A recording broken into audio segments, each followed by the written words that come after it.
You're listening to the Southampton Delivery Podcast, a podcast dedicated to the Southampton Football Club and all of the SFC fans. We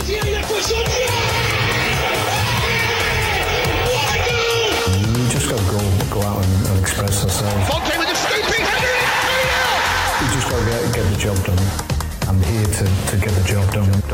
Подача, Austin! Все-таки забил! It's infield to Mane, 25 yards out. Lovely ball for Pella. Onside, 1-0! Buffon shot! Oh my word! Unbelievable. We ran around the pitch like Bambi on ice. It was very, very embarrassing to watch. And now, your host, Matt Markstone. Hello and welcome to another episode of the Southampton Delivery Podcast, a podcast dedicated to the Southampton Football Club and all of the SFC fans. My name is Matt Markstone. I'm the host of the show. No matter where you are, no matter how you may be listening, thank you for making the show a part of your day. I hope that you enjoy it. On this week's episode, I'm joined by Aydin Osman after the Manchester City 6-1 thrashing of Saints at the Etihad. Aydin was there. Aydin was also scheduled to go down to Leicester City, but of course that game was moved, and for the right reasons. It was the right thing to do. I will talk a little bit about that as we get into the discussion. It's not a great happy time to be a Saints fan. The conversation reflects that, and I will tell you right now, there is some adult language in this discussion. I have beeped most of it, and by most of it, I think I beeped all of it, but I may have missed one or two. So if that happens, I apologize, but just word of warning, there is some adult language in this episode. So if you're listening with kids or you are offended by that, perhaps skip over portions of this. But anyway, I apologize for that, but we are frustrated. That said, November 5th is the day that I'm recording this. You will hear this on the 6th, but for my brother, whose birthday is today, happy birthday. I love you. I really enjoy a lot of the things that we get to do together. However, the amount of beer that I drank on Saturday night as a result of you, it being your birthday and celebration, made Sunday that much more difficult to watch because watching Manchester City beat us 6-1 through a hangover was not that great. So anyway, all of that said, the only other thing that I wanted to say before we started the show was that if you are a listener to The Ugly Inside, or you watch the Ugly Inside, or you follow them on social media, you'll know that Freddie has been backing the Movember Foundation, or the charity that is dedicated to tackling prostate cancer, testicular cancer, mental health, and suicide prevention for men. This year, instead of going No Shave November, which is basically where I just get really lazy and don't shave, I have gone full Movember in support of Freddie and The Ugly Inside and everybody at the Movember Foundation. My 13-year-old son is less than happy. My wife is questioning some things, mostly because we have family pictures next weekend, and the mustache I've chosen to grow is maybe a bit ridiculous, but that is the point. So people ask about it, so I can talk about prostate cancer, testicular cancer, mental health, and suicide prevention. I think that is important. So the link to Freddie's page where you can donate if you are interested is in the show notes. It is mobro.co/theuglyInside, but the link is in the show notes. Click that and go ahead and donate if you feel like you want to and you can, and all of that stuff. So anyway, all of that said, Aydin Osman joins me this week. You can follow him on Twitter at Aydin_Osman96. He's also on Instagram at Aydin_Osman96. He lives in Lincoln. He's going to school. He's finishing school. So he made the trip over to Manchester City to watch Saints take on, be on the field with, get off the team bus, however you want to say it. I mean, he was there. They were there. Football was played. Goals were scored. Some people were happy. Saints fans probably were not. And there's been a lot of talk over Mark Hughes' job and everything else. An article that came out as I'm recording this kind of is saying that he has, if he doesn't win on Saturday, then maybe he gets the sack. We'll have to wait and see. None of that information is available as I am recording this, and I've waited long enough. So here it is. Here's my conversation with Aydin Osman. Thank you for joining the show. And I will just say this. If you are enjoying the show, first of all, make sure you're subscribed. Second of all, if you want to leave a review on iTunes or wherever you listen, that would be great.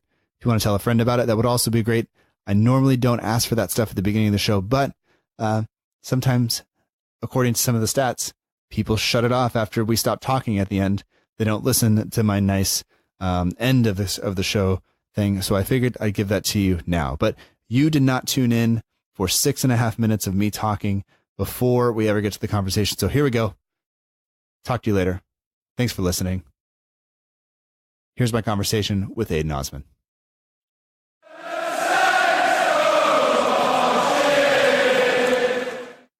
We'd like to welcome back to the Southampton Delivery Podcast, Aydin Osman. You can find him on Twitter at Aydin_Osman96 and on Instagram at AydinOsman96. Aydin, welcome back. Thank you for joining the show after the shellacking we took up at Manchester City just a few hours ago. How are you feeling after the travel there and back to Lincoln and all that stuff? Well, I felt better coming back from games. Just very frustrated, very angry. Sometimes I just seem to wonder why I spend this much money following the club up and down the country just to see performances like that. Yeah, I mean, that has to be on days like this where, I mean, there are ways to lose games, right? Like going into a Manchester City match, you know, they are the champions. They are beating everybody. They have a ton of points, and they've only, I think, dropped points to Liverpool so far, I think, or maybe Wolves. Is that true? I can't remember exactly, but the point being they're really good. So we probably weren't expecting anything, but just to kind of get beat the way we did, I think is depressing a little bit. Yeah, that's my biggest sort of, well, this is sort of my biggest pet hate of the season so far. We've played Liverpool, we've played Chelsea, we've played City, and in all of them, the players just don't look like they can be asked, to be honest. I don't expect anything from these games, but I'd at least expect the players to work hard and play for what's on the shirt and run for every ball, and they just don't do it. It's just like, oh, well, we're up against one of the better sides today, we're probably not going to get anything. Let's save it and go again next week. And that's got to be unacceptable, right? Like that's not at all what you would want, and that's not what I would expect out of myself or anybody else, or I wouldn't let my kids act that way even, you know? So I think it's totally reasonable for people to be upset by that and to be kind of dismayed like that. Or by that, I guess. But I don't know. Before we kind of get into all of that, how's life outside of following Saints? Yeah, it's all right. I'm just sort of dissertation oriented at the minute, so all of my time is sort of going into looking at how ticket pricing affects attendances up and down the country, which is quite interesting. Obviously, kind of performances and the state of the club that you're supporting affects the attendances as well, but it's also about how sort of like the prices vary up and down the league from, say, the top end of the Premier League to the bottom end of League Two. And I mean, so I'm sure you know then where Saints fall in that kind of category, right? In terms of season ticket pricing, at least. Yeah, we're one of the more expensive. Honestly, couldn't tell you why, as we've seen only two home wins this season in the league. In the league? No, not this season. This calendar year, we've only seen Bournemouth and I think it was Watford in the FA Cup as the home wins. Uh-huh. Is unacceptable for the price that the people who have season tickets are paying. Yeah. And I don't know. It'd be interesting to figure out what the idea is behind kind of that price, because I don't in my mind think of Southampton as being, you know, I would understand, I guess, if a London club was charging some astronomical kind of ticket prices, you know, given the area that it is and all that other stuff. But Southampton doesn't really strike me as a I don't know. I would almost say more of a blue collar place. Am I wrong in thinking that? Kind of. I don't know. Down south in Southampton, people are obviously you get good places and bad places wherever you go. The the more sort of like traditional British thing is that things are cheaper up north, so they're more expensive down south. Okay. But I think it's all sort of done on like average income of like the support of like disposable income that they can afford to spend. Okay. You just try and rinse them for as much as you can.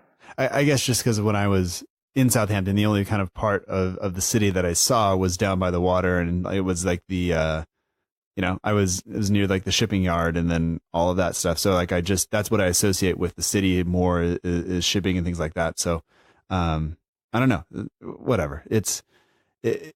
Anyway, regardless of that, their fans aren't getting their money's worth, No, definitely not. Yeah. So no matter what. So today we'll talk about the match, obviously, at City. And, we originally kind of scheduled this and it looked like everything was falling into place because you do live up north currently and you were going to go down to Leicester City for the midweek EFL Cup match.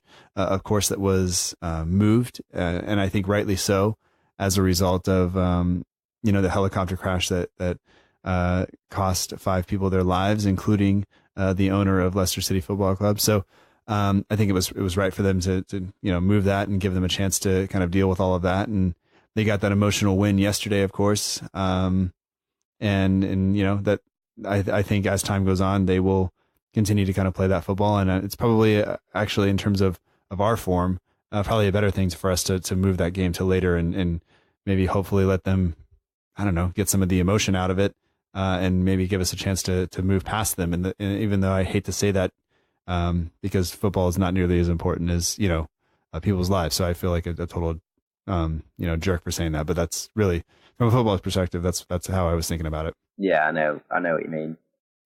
It was obviously tragic for everyone. Rightly so, the game was moved and postponed.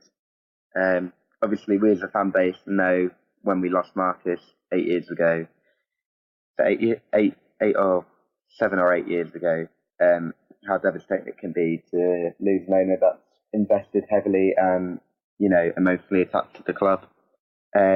Hopefully for Leicester fans, this doesn't have too much of an impact because I think his son's taken over and they want to do him proud. But I completely agree that I'm kind of glad we're not the first team off the bat to play them directly. I think we need to allow time for it to settle down and hopefully pick up our own form as well, because we've not won since the opening weekend of September, which is atrocious, and we need to get back to winning ways soon. Yeah. I think it's going to be tough. I mean, obviously this is maybe the toughest game of the season, right? I mean, the reigning champions away when they are playing the way they are, that's probably a pretty tough match, but I don't really, the next one isn't any really that much easier. So we'll have to see how that goes. Before we get into the game, one thing that I put out this week was a graphic. It was a comparison of Hughes to Pellegrino over 10 games, just because I thought that the 10 game mark was a decent time to just kind of look and look back and look at how the start of the season went, and not to say, not all things are equal, not all things that, Pellegrino's start was a little bit easier than Hughes's and all this stuff. But, when you look at the numbers, they're not encouraging, really, and some people really took issue with this. Some people said, this is being too negative and this is all this stuff. And I can just say that I wasn't even necessarily calling for Hughes. I'm not calling for Hughes's job, but I am pointing out that, as a fan base, we've gone through some changes in the past few years.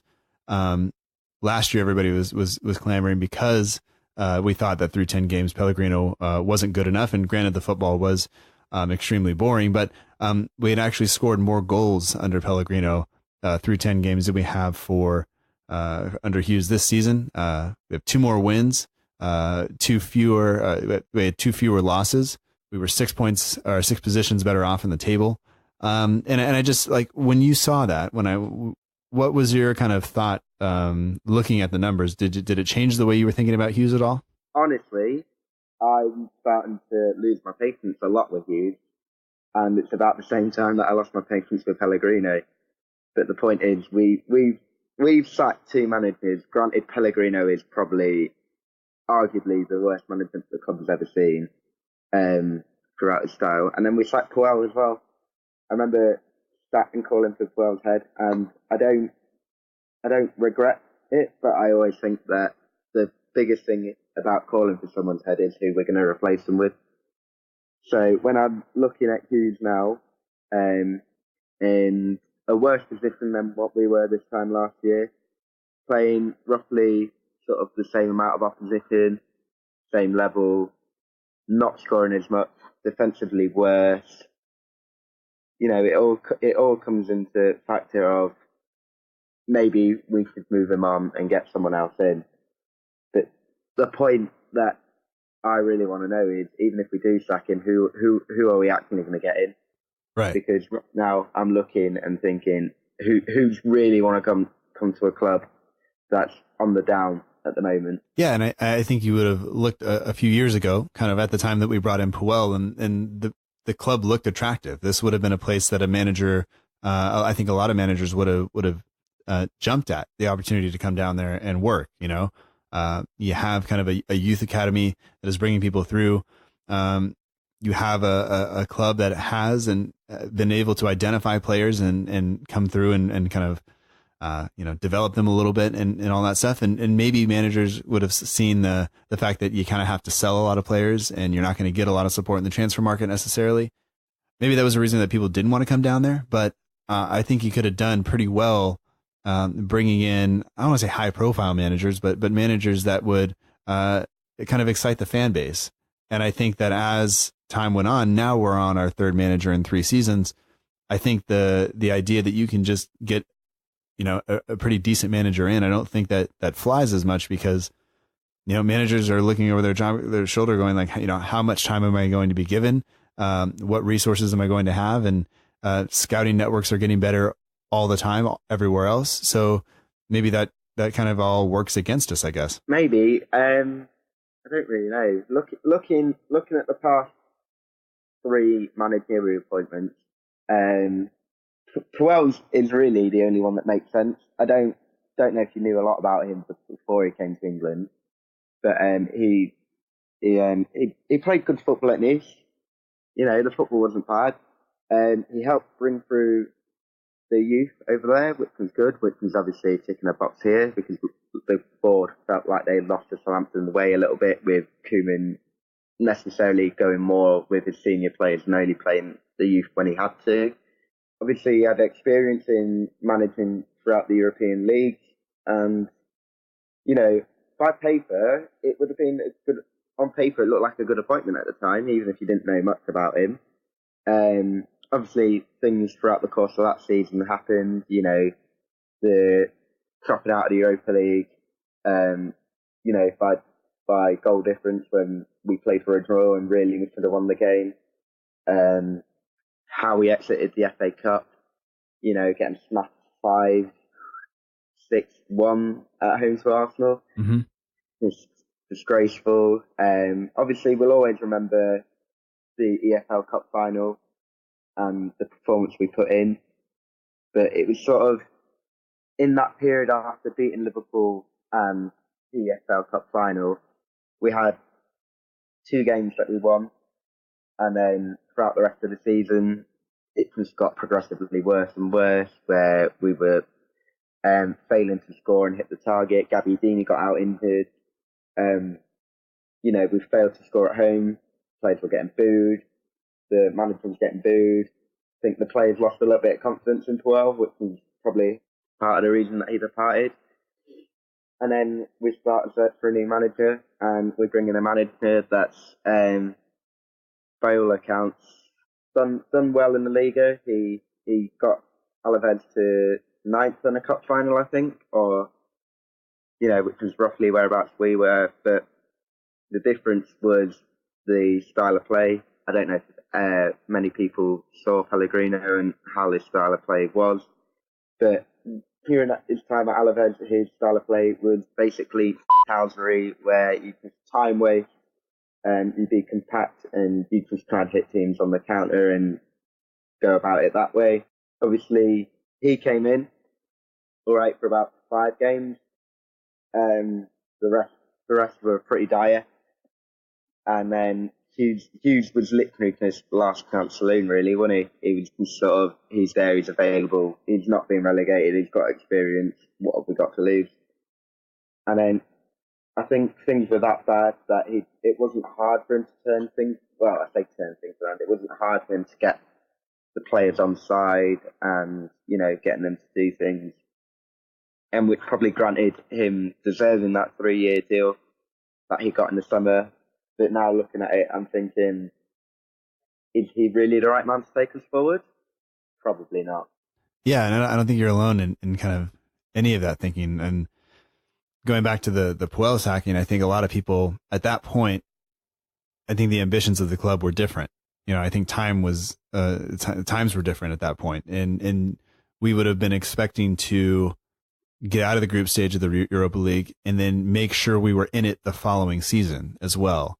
The squad at that point was big and bloated. It was ready to have multiple competitions kind of going on, and when those things kind of fall apart, and you kind of see maybe I don't want to say personality conflicts, but the kind of lack of, I don't want to say leadership, because I think that makes Puel out to sound worse than he is, but it just something didn't work, and I don't necessarily think getting rid of him was the wrong call. But I kind of think, looking back on it now, that the appointment of Pellegrino was really where they missed. And, you know, unfortunately, you don't, it's really hard once you miss on a manager to kind of recover from that. And then you get to the Hughes situation, and yeah, he was there and he did just enough to kind of make sure that we didn't go down. I think, you know, getting that late goal, you know, against Swansea was a huge kind of relief. But, you know, ultimately it just, we haven't really improved since then. And people say, you know, well, we lost Tadic.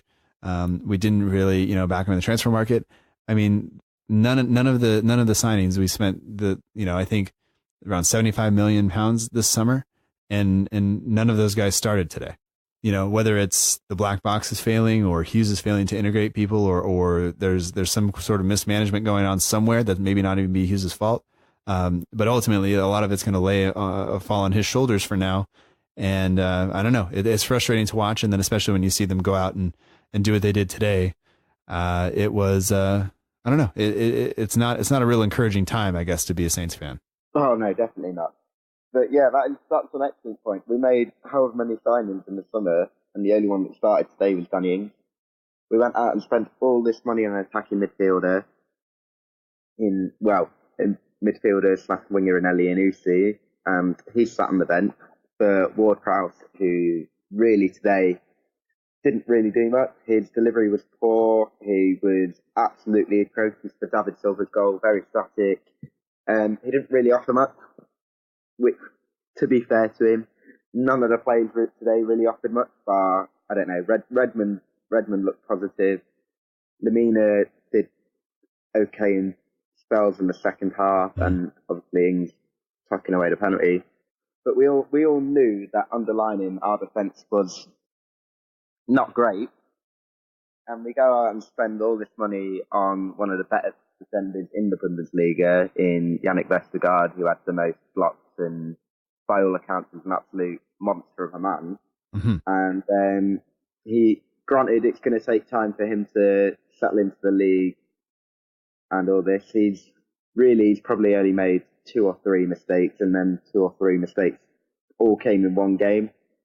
I mean, you look back at it, we probably spent the same amount of money on Wesley Hoot last year, and he's not really improved. He came in and looked all right, and then his confidence went, and he scored 2 own goals this season. And he's as much as I've been defending him and saying he's done a lot of bits well, I can quite clearly see why a lot of the fan base are frustrated with him.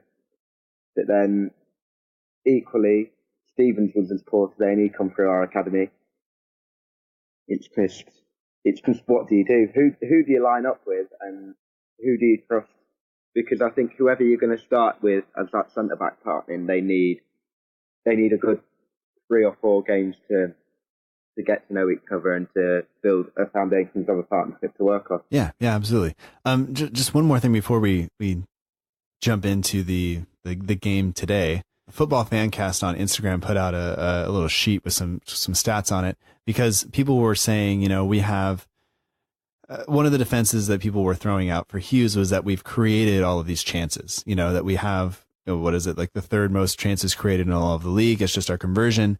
And what, and stats obviously don't tell the entire story, but I think they sometimes force us to at least look at things differently than we see them, because we don't pick up everything when we watch, obviously. And sometimes the stats are there to kind of check us, and it happens with me kind of all the time. So what it says is we are third in shots. This is going into this weekend. We're fifth in the terms of the number of our shots that have been blocked. We are 16th, though, with shots from inside the penalty box.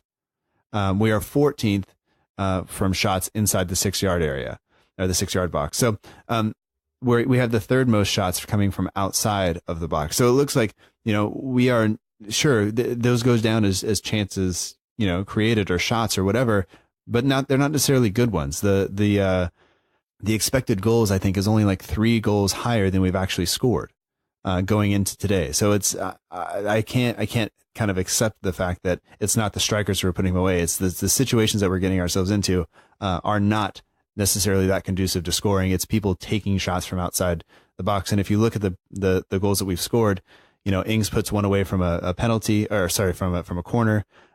He's got that ball from Cedric that he slots home. I think he's got 2 penalties. Then you got Højbjerg, who hit him on the counterattack. You have Højbjerg from outside the area with the wonder strike, and you have Bertrand with kind of that ball kind of rolling through that he hits,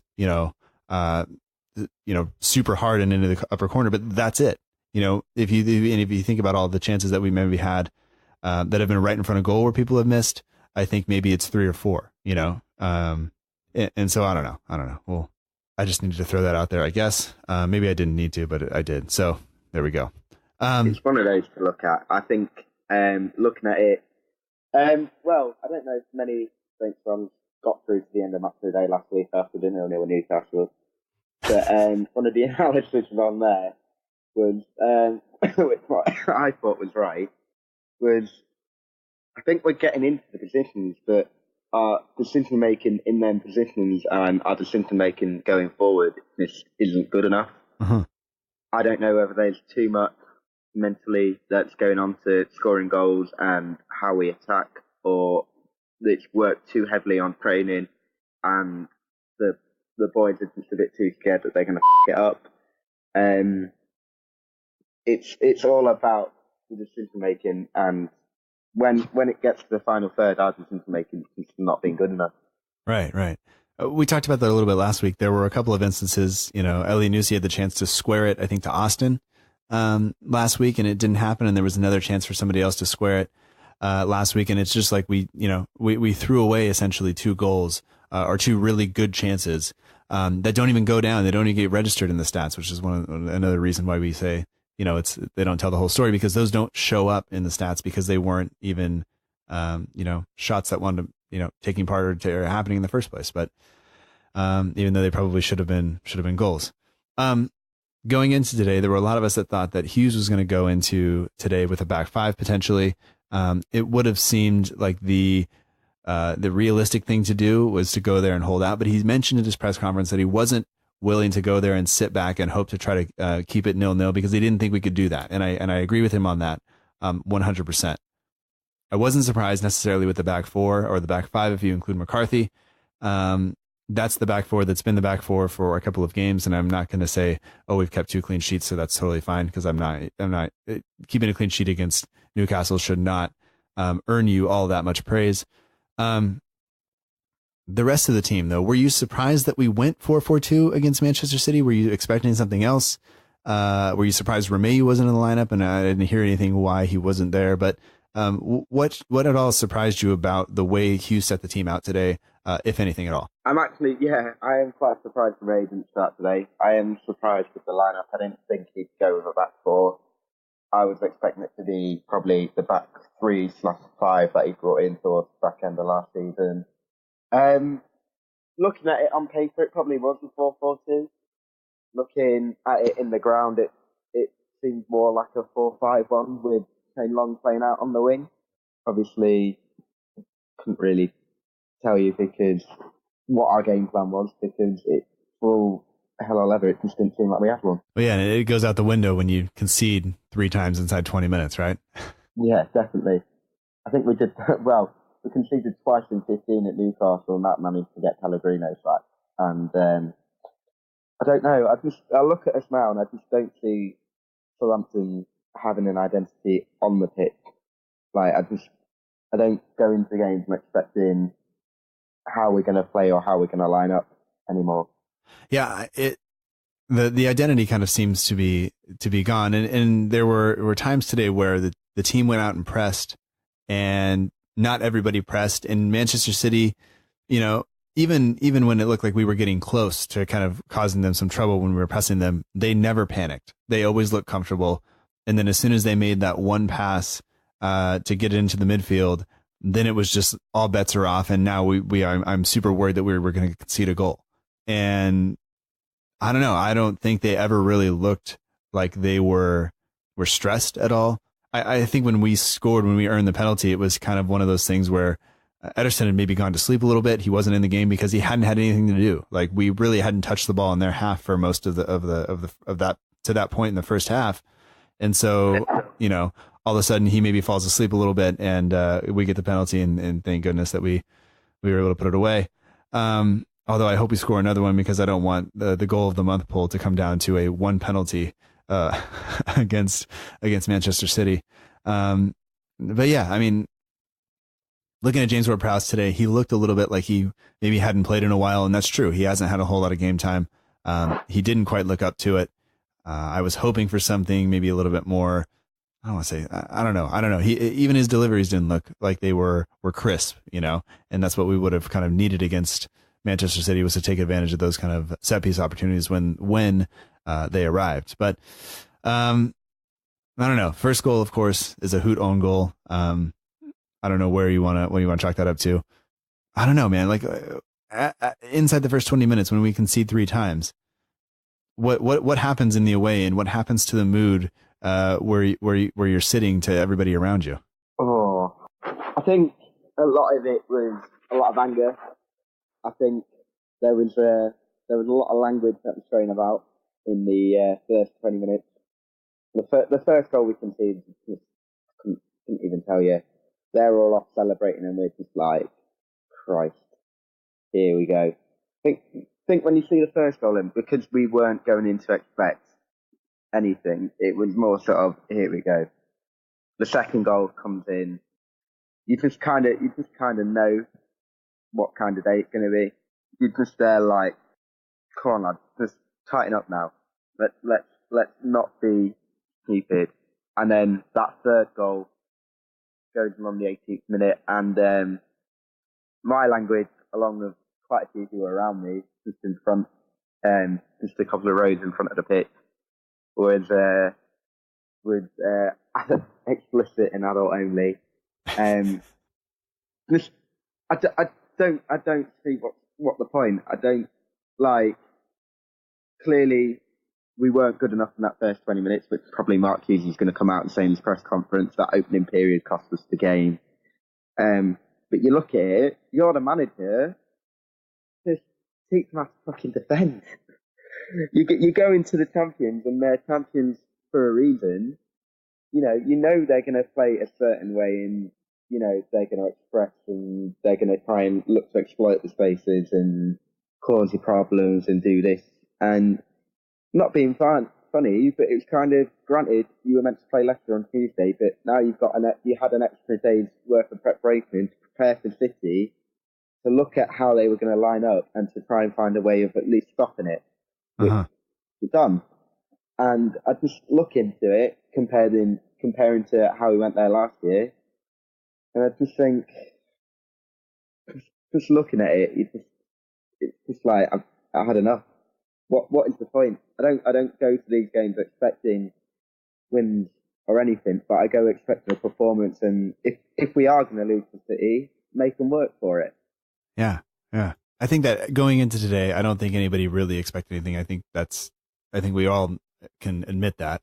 But you just, like you said, you just would have expected more from the team, and even even trying to reduce expectations and basically just trying to save ourselves from a bunch of kind of embarrassment or disappointment or whatever it is, you still would have thought that as a team of professionals, they could have, like you said, tightened up and done it. Or are we just not giving City enough credit? Is City just that good? And that's the difference in class between the players. And I don't know. I'm unwilling maybe to admit that they are that much better than us, but they proved it today. But then again, it's much the same team last season under Hughes at home, the last day of the season, that took, a stoppage time winner from Gabriel Jesus to take all 3 points from us.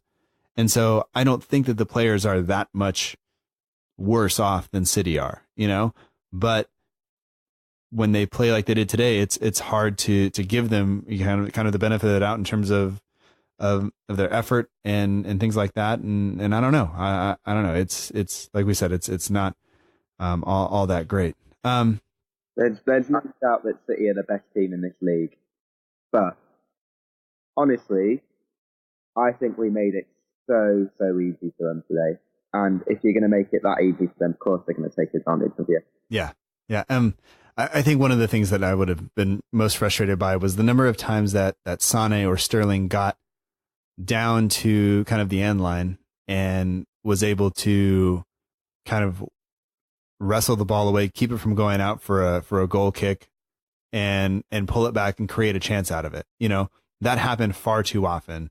Whether the ball just needs to be kicked out for a corner, whether you have to be stronger in holding the winger off, you have to do something more there than we did. And that, I think that kind of encapsulates for me the problem is the decision making isn't there. The kind of commitment to not allowing the opponent to kind of have their way isn't there. And that's an issue. And the one thing that I thought Hughes would have been able to do when he came in was to make sure we did those things, to make sure that the guys are up for playing every single week. And when I see that today, that I think is the most worrying thing. Missed chances, fine, that, you can practice that, but you can't practice showing a little bit of heart. And I think that's an issue for me. Yeah, definitely. I think you, as a manager, you need to go in and you need to make sure that every player in that team plays for you and, understands each and every role that they're going to do in every starting 11 they're in. And today, I just don't think they're playing for him. And it really, really wouldn't surprise me if he was probably gone at the end of next month. Hughes. Yeah, I don't know. I don't know how the board's going to do that. I mean, the 3-year contract, there has to be some sort of buyout there, and I don't know. And one reason we don't know is because we haven't heard anything from the owner, or Les Reed or Ralph Kruger. There's been kind of no communication from the club, unless I've just completely missed it. But I don't think so. I don't know if there was a positive for today. I think the fact that maybe Obafemi was in the squad, the fact that he traveled, the fact that he got in the game, and I think that is some sort of a positive. I mean, when nobody else is scoring, why not give him a shot? I would have hoped that he would have. There was one time I think he made a run that didn't really create anything, but what is he, 19, 18? I'll forgive him for trying, because that's at least what I want. I think that was the whole reason he was brought in, to be honest. I think this is Man City. I think to me, what it screams of is Hughes was expecting us to lose, so he just thought he'd give the youngster a couple of minutes out on the Premier League just to see if he could adapt and how he would look, kind of like a trial run. And it's good for Obafemi. Like, he made some good runs. He tried to get on the ball, bless him. He tried to create things happen, but when he's 6-1 down, it's clear to see we're not getting back in that game, really. So I think it's kind of like a kick in the teeth to him. He's not really going to come on and make things different. Not kind of like how Marcus Rashford came into United and, he was brought on and had to make a difference and brought in when the team needed him.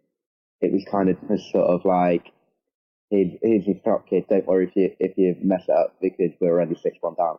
Yeah, I don't know. Maybe it's not the appropriate place to bring him in with the idea that he's going to come in and probably not have a lot of success, and sometimes when you're trying to build people up and kind of bring them along, you want them to be successful.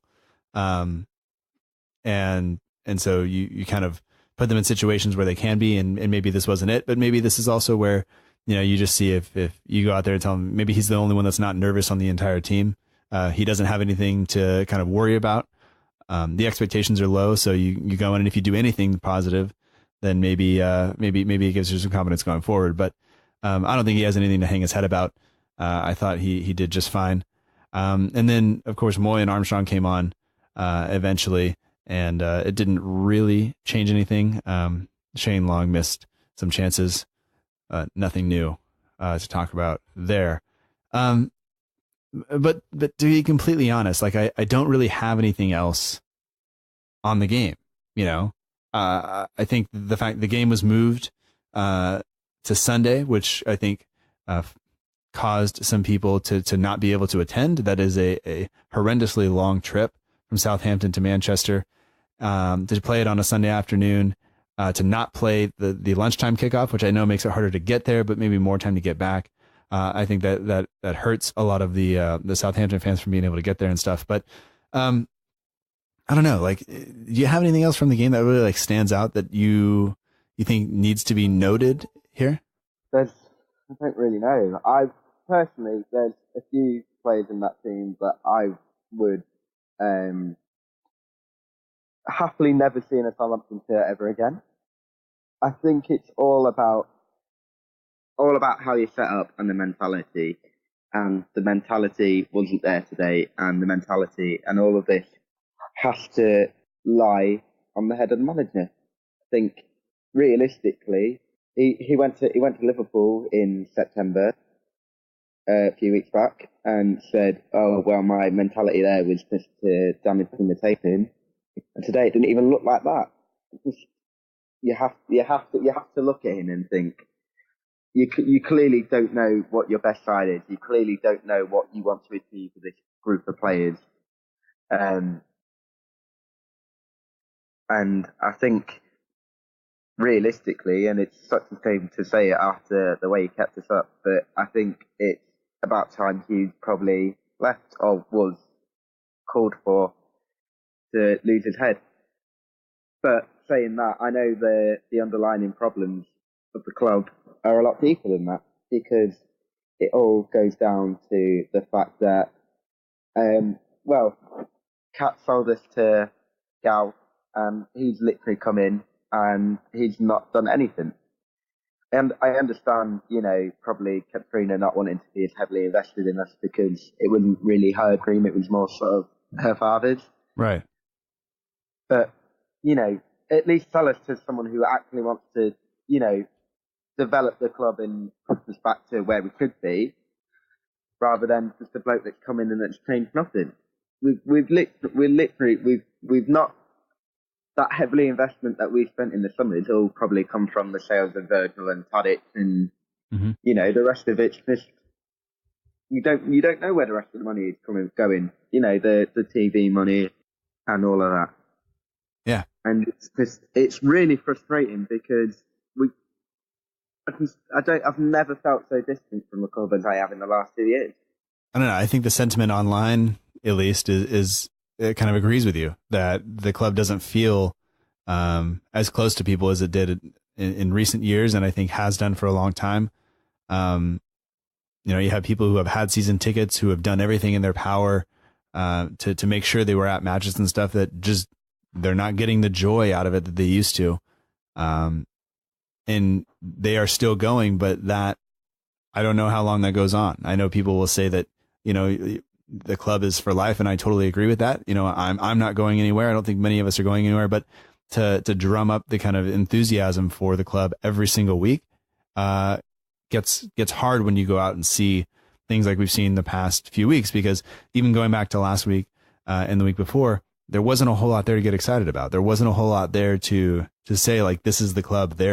I'm fighting for them and they're fighting for me. There's very little of that, I think. And I think it's, I don't know. It's hard to see how this gets better soon, whether the manager stays or goes or anything else.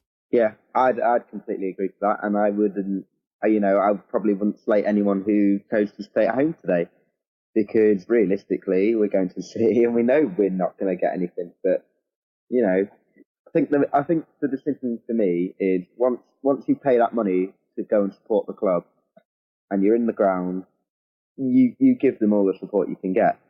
Granted, if they're not giving you anything back, I can understand why you wouldn't go to, the following game or an away one. But for me, and I'll always say this, every game I'm into, I always go and support the club. Yeah. Through thick and thin. Like, today we lost 6-1. I could go to Leicester at the end of the month and we could win there 3-4-0 with the rearranged ticket, or, it doesn't change. I think I can understand people not wanting to go to games, but I think if you've committed to that decision of going to the game and you're there, why not get behind the team? The support clearly will have an input. If the support is shown, there's got to be at some point where it gives, the players actually play for the shirt. At the end of every match, I tend to ask people for a short summary.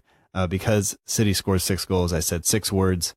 And mine was just Pep was finally wrong about something, because he spoke this week about how it was going to be really difficult for them, that we were, he basically built us up. And whether that was just press conference talk or whether that was his memory of last year, a lot of people had some fun with that quote, because it just didn't really seem like he was being honest, and then, he came out today and they absolutely wiped the floor with us. But a couple of people have some things, and I'll read some of them and then we'll kind of move on. But it says Martin Tooth, who is at Toothy73 on Twitter, says season not defined by City away, which I totally agree. Somebody came back and said though that, it is if the manager stays, that has an impact. Steve M, who's at Steve76M, says Hughes out, Reed out, Kruger out. Lee Callender, who is the coach at the Southampton Women's Football Club, says season ticket for sale. Any takers? AJ Reardon, who is at Fred Lazaro 5, says I thought it couldn't get any worse. Saint Foo Fighter says simple as board and Reed out. Dan, who is at Holy Hoiberg, says what's the effing point anymore? I don't know. And then there's Saint Mike B, who writes 6 of them. He says, nothing expected, nothing delivered. We're down. That's one of them. 1 win in 11. We're down. Shane Long being played. We're down. Hughes given more time. We're down. The owners don't care. The owner doesn't care anymore. We're down. Sack the board and the manager. I don't think you can argue about what was said there, to be honest. Somebody then, Joe C, who's at Joe C163, says Hughes out, Hughes out, Hughes out. I don't know. I mean, you can't really fault anybody for having those feelings, can you? No, definitely not. Because, it does look doom and gloom. And realistically, we've not got any better from where we were last season. I mean, I know that year-on-year progression is difficult, which is probably why we had a little bit of regression under 12. Granted, it was shown quite well in the playing style, which ultimately lost him his job. But when you have a season as bad and as long and as frustrating and just angry as we did last season, you can think we literally can't get any worse. I mean, and you'd probably be right for thinking that in most cases, but you look at this season, we've not won a home game yet. What is the point? Like, because the whole point of, bringing this manager in and giving him all this time is so that he improves us. And have we really improved? No, we haven't. And, realistically, are we going to improve? Probably not. Not with him in charge. It's just so frustrating because you can see the players there, and we all know what they're capable of. And the fact that they're not delivering it is the biggest frustration. And it's just so frustrating. you don't know what to do with yourself, because realistically, you look at the games that we've not picked up points from, and you take out of the season that we've had, you take today away, you take Liverpool away, you probably take Chelsea at home away as well, because they were in excellent form, new manager, the rest of it. Win at Palace, that's good, that's positive. Point against Burnley, just off the Europa League, who had an excellent season last season. I wouldn't be unimpressed with that. But I wouldn't be gloating about it. I wouldn't be thinking, yes, we've got a really good point here. But maybe away from home, it's a bit different. Leicester at home, a game that we go 1-0 up in, we let a lead slip. We were poor defensively, and realistically, I look at Leicester and I think they're sort of the level that we are and we could be. We're not in that top 6 category anymore. We're probably not in the 7th or 8th category, but we're in that category where we could at least be between 8th and 10th, where you've got 9th, 10th, and potentially 8th, depends on the teams around you. Mm-hmm. And then you've got Newcastle at home, rock bottom of the league, hadn't won a game all season. You fail to beat them. It's Brighton. You should not be throwing a 2-goal lead away to home at Brighton. It shouldn't be done. If you are 2-0 up, you see that game out. But the minute we bag that penalty and Brighton get that free kick, I turn to my friend and I go, yeah, you watch us concede here. And then, lo and behold, we do. Yeah. It's the games of the teams in and around us that we're not performing. I can understand, probably having an off game against like a City or a Liverpool or a Chelsea, because they are the better teams in the league, and they are, the teams that you expect to be winning silverware year upon year. But we're just not getting the games against the teams in and around us in successful point, or at least picking up points, or at least picking up wins. I'm looking at it now and I'm thinking the teams that are in and around us are probably Huddersfield, who honestly have just been awful all season, Cardiff, who everyone expects to go down, Fulham, who play some brilliant football but can't defend, probably Newcastle as well, because Newcastle are having a torrid time, and you look at their squad and they're just not good enough. And that's not where I expect Southampton to be. Yeah. I guess one of the things we can look at is if you look at Manchester City's results this year, we're not the first team this has happened to, right? Huddersfield, they beat 6-1. Newcastle, for some reason, they only beat 2-1. Cardiff City, 5-0. Burnley, 5-0. And then us, 6-1. So it happens, but I don't think it takes away from the fact that we've seen these issues with our squad. Take Man City away from it. We've seen these issues with our own team. We've seen the lack of progression going forward. We've seen the kind of all of this, and all of that kind of plays a role in how I think the fans feel about moving forward and about the direction the team's going, and the fact that we've fallen from, taking points away, or at least challenging teams who are in the top 6 to beating everybody else, to now we are struggling to take points away from people on the bottom of the table. And if you do that enough, there's only one other thing you can kind of fall to, and that's going down a level to the championship. And I'm not saying that at this point in the season that we're there already, that, there's still a lot of things that need to happen and a lot of chances for us to turn it around, but the signs aren't good. All things kind of point in the direction of us continuing to slide rather than turning this around, if that makes sense. Yeah, definitely. I think you look at how some of the teams played to City and lost. I think you look at Burnley's 5-0. They were in that game for a long time, and they had their own chances, and a couple of the symptoms didn't go their way. Fulham came here and gave them a go. I can understand losing to them, and probably it's the way you do it. And I would much rather be coming away from from today losing how Burnley lost, where I can at least say, oh well, we had a go, and a few big decisions didn't go our way. To literally, what have we done?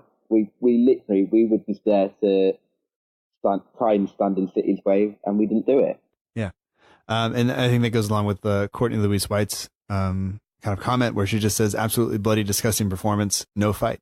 And I think that's true. There was very little there. And I know for a fact, she is somebody who travels up to almost every away match, and she was up there today. And that's just not good enough. Also _Ben dot McGreevy says Mark Hughes out literally anyone in, which makes me laugh. All right, so we have questions both from Twitter and Instagram, and we'll try to take some time to answer some of them. Obviously, not all of them. First of all, did you have a chance to look at any of the ones that came in on the questions, and are there any that you want to make sure you answer? I had a look at one of them. I think I only saw one of them on Twitter. Okay. Was that from Blake? And it was the one asking if you were the Southampton manager or GM and had the opportunity to tear it all down, which player would you sell first and which would you build around? Was it that one? Yeah, that's the only question I think. Okay.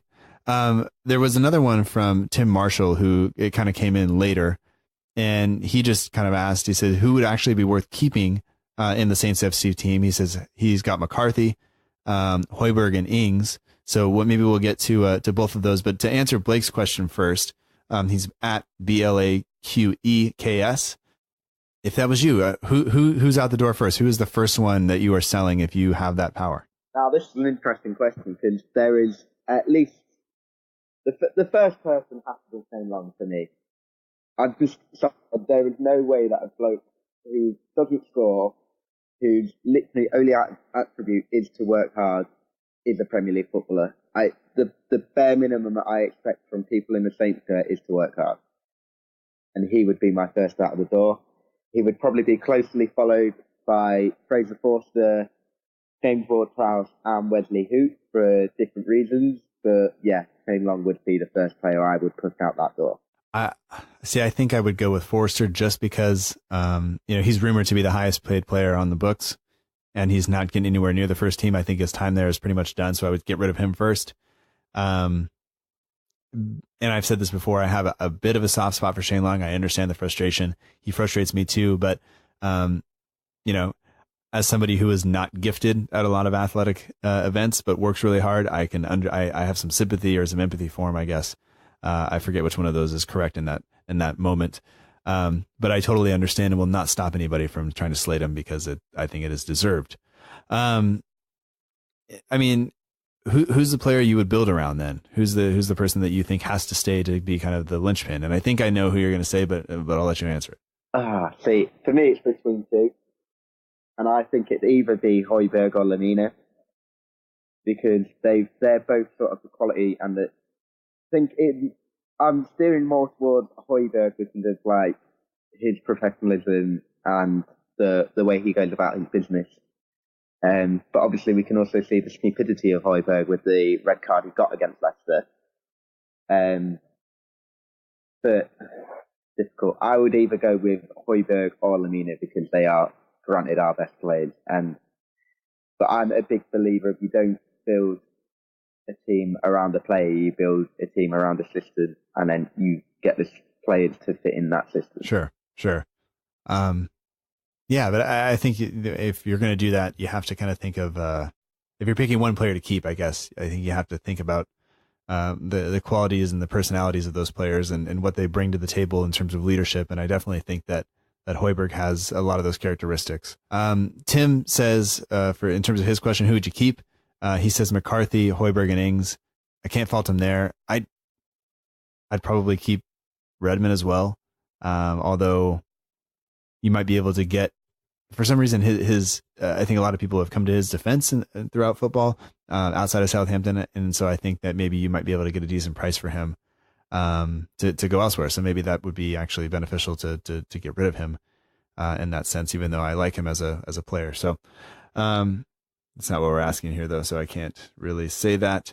Yeah, who'd you keep? Yeah, I'd probably agree with the fact that you said Redmond there, and I'd agree with the three stated before in McCarthy, Højbjerg, and Ings. I'd also probably keep Gabbiadini because we all know the quality he's got. For some reason or another, he's not getting any game time whatsoever. I'd also probably keep Romeu because I think Romeu's been a great servant to the club, and he's not necessarily a player that you look at and think wow, but he was patient. He had a good season under Puel.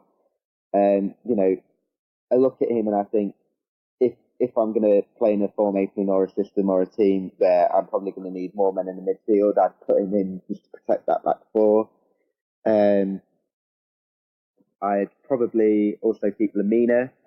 Despite his attitude, we all know how good he can be, and I think if you get the right manager in that can get Lamina working hard week in, week out, he'll be unstoppable. I don't even know. I probably would spare all of the new signings as well. I'd keep them because they've not had a chance to prove what they're about. Sure. Armstrong looked decent in the first couple of weeks of the season, was never seen again. Vestergaard, again, has looked strong, powerful, and I think he just needs time to adapt to the league. I really like Elianusi. He needs time to improve and develop. But yeah, other than that, I can't really see who you'd keep. Maybe Bertrand because he's the captain, and Stephen Davis for more sort of a senior role. But looking at it, it's not many that you'd keep really. No, and just going through this, we're pulling players out, and these are, you just realize how maybe bloated the squad is, and how few of them that people would actually be willing to keep it or kind of have faith in at this point, which I think says a lot about how things have gone in recent times. We do have a couple of other questions. Joey Slade _ responded on Instagram, and he asks, who would you rather save in a burning building, Shane Long or a piping hot steak bake? Wow. Right now I'd have to say the steak bake because I'm absolutely starving. Yeah, it'd have to be the steak bake. As much as you'd never want to see anyone, in a burning building, food comes first. Yeah, hey, it's priorities, man. Chris Huskins, who has been on the show before, in Southampton, longtime fan, helped me out a lot with this podcast, actually. So thanks to Chris. But he says, should he stay or should he go? And then he mentions writing this as of 18 minutes into the City game, and we're 3-0 down. So what are your thoughts? I think we covered this a little bit earlier, but if you had to say just stay or go, what do you have to do with Hughes? And you don't have to worry about kind of all the other factors in terms of replacing him and stuff like that. Just do you think he should stay or not? If I didn't have to worry about all the replacement factors and who we're going to bring in, I'd say go. I don't see how we've improved or what he's going to do to keep us in this league at the moment. Yeah, maybe it's the new manager bounce, so to speak, that didn't really happen last year anyway. Is definitely, I think, gone, and he's struggling to kind of motivate the guys as of today. And maybe not setting up with the back five today was a mistake, but I don't know. I would have admired, like you said, I would have admired it had we gone out there and really gone for it. And whether that was the plan or not, going down 3-0 inside 20 minutes, I didn't really see us going for it at that point either. It was kind of halfway between damage limitation and don't get embarrassed, and I don't just run around a bit, which is unfortunate. Yeah. All right. Well, I mean, I'm sure I've missed something, but I think that's it in terms of questions, in terms of topics. I mean, next weekend, where do we go next weekend? Is it at home? I think to Watford. Is that what's going on? Anyway, lots of football to come, but hopefully some points to pick up, but we will have to see. But I think it's safe to say that if we play like we did today, there will be no points being picked up. It doesn't matter who we play. But there are games coming up where we're going to need some help, and need to actually kind of improve, because if you don't take points off Fulham, if you don't take points off Cardiff, and you have to play United and Tottenham in there and Arsenal just after, that's trouble. It spells trouble, and I'm not sure how much longer the board can sit idly by if we head into the festive period, with fewer than 10 points. I don't know how you deal with that. If we head into the festive period with less than probably 12 points, I'd say we'd need to pick up 4 points out of our next two, which is Watford at home and Fulham away. Ideally you'd want 6. But then you look into the festive period. So you start off with Man United, then you have Spurs, Cardiff away, which, could potentially be a banana skin. Arsenal at home, there's another one. Huddersfield away, which, they're going to be fighting for their lives and want something. West Ham at home, then City at home, and then Chelsea away. All in the Christmas and New Year period. It's not a great set of fixtures. So we need to at least pick up 4 points out of the next two. Yeah. Just to give ourselves a chance against the teams that we're probably more likely going to get a point off. Yeah. Yeah. Last thing to end the podcast, I just got a message from _Ben.McGreevy, who sent in a question earlier. But he just says, in the last 6 Premier League games, Wesley Hoot has scored more own goals than we've scored actual goals. And I think that sums it up, and that's enough for me for today. I just want to go lay down, I think. Yeah, I think I'll join you there, mate. Get something to eat first. Put some other mitts on before you grab the piping hot steak bake. Yeah, definitely. All right, man. Well, Aydin, once again, people can follow you on Twitter and Instagram. You're at Aydin_Osman96 on Twitter and at AydinOsman96 on Instagram. And if I had to ask you for a place to go out and a place to visit on a Friday or Saturday evening, if I was in Lincoln, where would I go? Oh, in Lincoln. Oh, okay. I'd say Beer Keller. Honestly, it's a tame German pub, but honestly, everyone in Lincoln loves it. They, it's a mix of sort of my generation, a little bit younger, a little bit older, and then the older generation. People just go in there and they just seem to have a good time and enjoy themselves. All right, and the name of that place was? Beer Keller. All right, there it is. Now you know. All right, man. Well, I hope you have a good evening. I hope you get something to eat, and hopefully, when we wake up and by next week, we'll all kind of be recovered from this, and we'll move on and hopefully have something positive to talk about. Yeah, you'd like to hope so. Thanks for having me on. Anytime, man. Thank you. Thank you.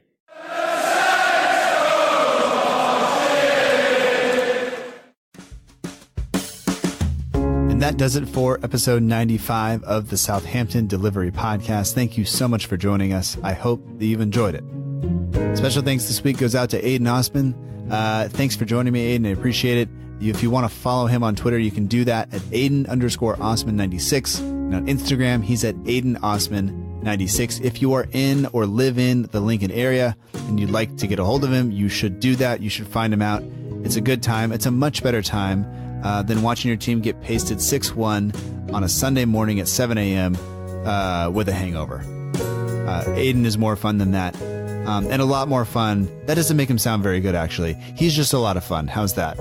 Other things that are more fun than watching us get pasted 6-1 at 7 a.m. on a Sunday through a hangover is following the show on Twitter, Instagram, or Facebook.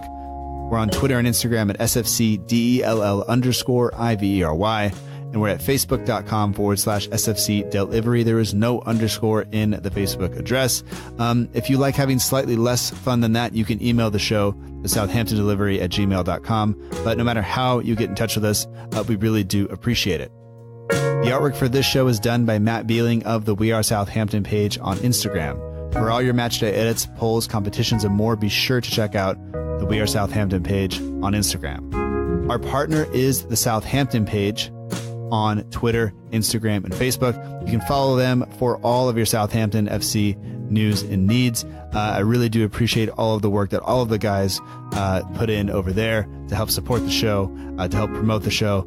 I do appreciate it very much. The music for this show comes courtesy of the Free Music Archive at freemusicarchive.org. The intro song is Epic Song by Boxcat Games, And the end of show credits that you're listening to right now is Aim is True by Poddington Bear. As I mentioned before, the link for the Movember donation page is in the show notes. If you were interested, feel free to head over there and donate, or at least spread the word. If you haven't done so already, you can subscribe to the show on iTunes, Stitcher, Acast, Google Play, TuneIn Radio, or wherever you get your podcasts. You can also leave a review on iTunes if you are enjoying it that much. All of that said, we will be back next week with another show. But until then, remember that together, we march on.